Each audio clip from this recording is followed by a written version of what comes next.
Hey guys, David here, California Center for Digital Arts, and we are tackling some of the most common problems that we have when shooting outdoors.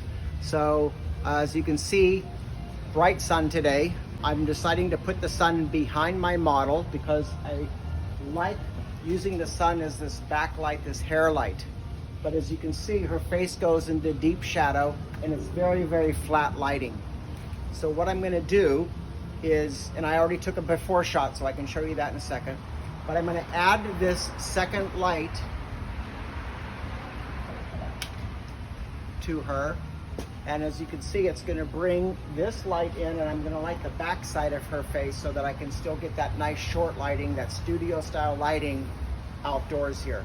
So this is my setup.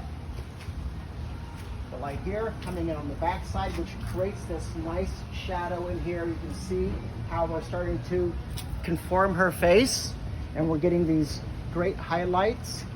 Let me have a little bit of a tilt and then open up here. Good. Bring your chin down a little bit.